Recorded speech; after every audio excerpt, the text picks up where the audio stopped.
नमस्कार। आज आप दोस्तों से चलिए आज हम फिर से लाए हैं देश और दुनिया की तमाम छोटी बड़ी ब्रेकिंग न्यूज। तो खबरों को स्टार्ट करने से पहले एक छोटी सी रिक्वेस्ट है दोस्तों, अगर आप चैनल पर नए आए हैं तो चैनल को सब्सक्राइब कर ले और नोटिफिकेशन को भी ऑन कर ले और साथ में वीडियो को एक लाइक जरूर कर ले और वीडियो को अपने दोस्तों में ज़्यादा से ज़्यादा शेयर कीजिए। तो चलिए बढ़ते हैं खबरों की ओर।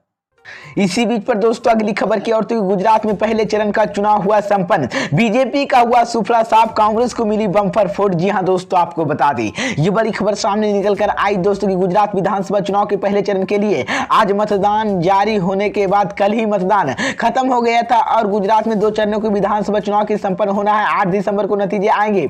बीजेपी पिछले 27 सालों में गुजरात की सत्ता में है। कांग्रेस और आम आदमी पार्टी की तरफ से यह बीजेपी को चुनौती दी जा रही है कि यहां पर त्रिकोणीय जंग देखने को मिल सकती है। पहले चरण में 39 पार्टियों की 788 प्रत्याशी चुनावी मैदान में है। चुनाव आयोग के अनुसार सुबह 8 बजे से शाम 5 बजे तक वोटिंग होगी। पीएम मोदी, गृह मंत्री अमित शाह के आप संयोजक अरविंद केजरीवाल समेत तमाम राजनीतिक पार्टियों के नेताओं की रिकॉर्ड संख्या में मतदान अपील की जाएगी। लेकिन इसी बीच उन्होंने इस संख्या की रिकॉर्ड से कहा गया है कि ये लोग जो बता दे रहे हैं आंकड़े के मुताबिक वहां पर 89 विधानसभा सीटों पर वोटिंग होने की जारी से पिछले विधानसभा चुनाव में 48 पर और बीजेपी 40 पर और कांग्रेस की जीत दर्ज की थी। वहीं पर इसी को लेकर गुजरात में पहले चरण का मतदान के लिए पोलिंग बूथों पर मतदाताओं की लंबी कतार से दिखाई दी थी और वोटिंग में कांग्रेस को बम्पर वोट मिला और बीजेपी का सफाया हो गया है। इसी बीच तो ये बड़ी अपडेट है दोस्तों।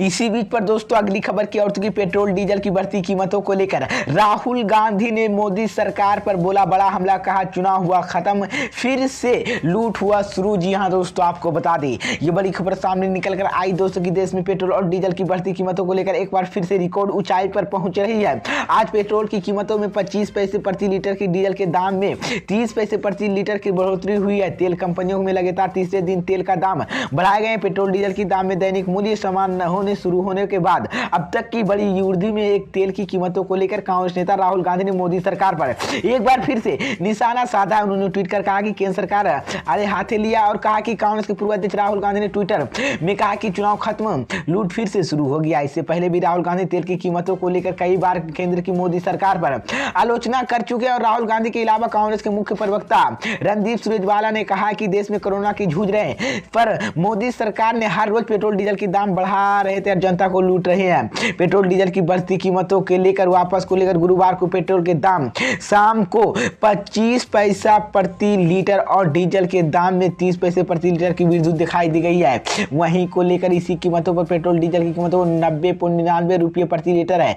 वहीं डीजल की कीमत 81.42% लीटर है। अंतर्राष्ट्रीय बाजार कच्चा तेल के दामों बढ़ाने के बाद तेल कंपनियों, घरेलू बाजार के वाहन ईंधन के दामों बढ़ाए जाने के लेकर वहीं पर राहुल गांधी ने मोदी सरकार पर हमला बोला है देश में बढ़ती पेट्रोल डीजल की कीमतों को लेकर। इसी बीच पर दोस्तों अगली खबर की ओर, तो रामपुर में अखिलेश यादव ने डिप्टी सीएम को दिया खुला ऑफर, कहा 100 विधायक लाओ, खुद सीएम बन जाओ। यहां दोस्तों आपको बता दें ये बड़ी खबर सामने निकल कर आई दोस्तों की यूपी में 2 सीटों में खतौली और रामपुर में हो रहे उपचुनाव में सपा और भाजपा की सीधी टक्कर देखी जा रही है। दोनों ही पार्टी के नेताओं में चुनाव जीतने के लिए कमर कस लिया। इसी वजह दोनों पार्टियों के बड़े बड़े नेताओं की ओर से एक दूसरे पर सियासी वार तेज हो गए हैं। रामपुर में सपा प्रत्याशी असीम रजा के समर्थन के प्रचार करने पहुंचे समाजवादी पार्टी के राष्ट्रीय अध्यक्ष अखिलेश यादव ने गुरुवार को रामपुर पहुंचे तो उन्होंने भाजपा सरकार को अड़े हाथों लिया है। अखिलेश यादव ने निशाना साधते हुए सबसे पहले दोनों डिप्टी सीएम आए और अखिलेश यादव को एक बार फिर से दोनों डिप्टी सीएम के सपा की सरकार बनाने का खुला ऑफर दिया है। उन्होंने कहा कि 100 विधायक लाओ और सपा की सरकार बनाकर खुद मुख्यमंत्री बन जाओ। उन्होंने भाजपा पर निशाना साधते हुए कहा कि पुलिस का डर दिखाया जा रहा है, जो लाओ सरकार बन जाओ। उन्हीं कानून को लेकर उन्होंने कहा है कि ये कानून सम्मान नहीं करते हैं और पर नहीं रुकेंगे। भाजपा सरकार की तानाशाही हवाला देते हुए अखिलेश यादव ने बोले कि वोट की ताकत में आए और उसको को हजाए और पंचायत चुनाव में हमने जबरदस्ती देखी। 2022 में चुनाव के जहां पर जनता के हरा दिया और जिनकी कुर्सी खाली थी। अखिलेश यादव ने इस दौरान लखीमपुर खीरी कांड का जिक्र करते हुए भाजपा सरकार को जमकर घेरा।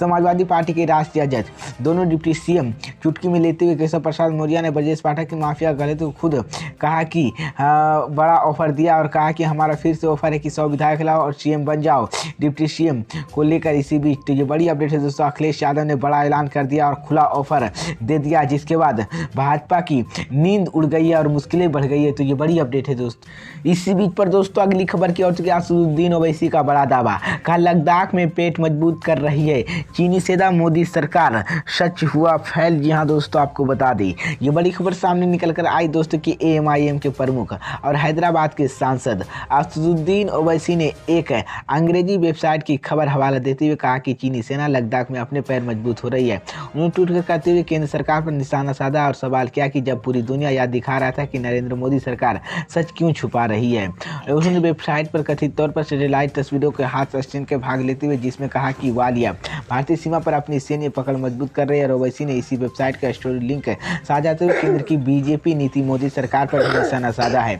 एएमआईएम के प्रमुख असदुद्दीन ओवैसी ने कहा कि लिखा पीएम अपनी पेट मजबूत कर रही है और अगर ऐसा कहा जाता है तो वो खुद को लड़ाई की तैयार कर रही है। लद्दाख की ताज़ा सैटेलाइट तस्वीरों की दिखा जा रही है। इसी को लेकर असदुद्दीन ओवैसी ने मोदी सरकार पर हमला बोला और कहा गया है कि 2020 के गतिरोधी बीज के ठिकानों पर बनाना शुरू हुआ था और 2020 के क्षेत्रों की चीनी सेना शिविर लगाया कि और जून 2020 के 2021 और लगातार 4 अक्टूबर 2022 की सैटेलाइट तस्वीर भी पता चल गया। इसी बीच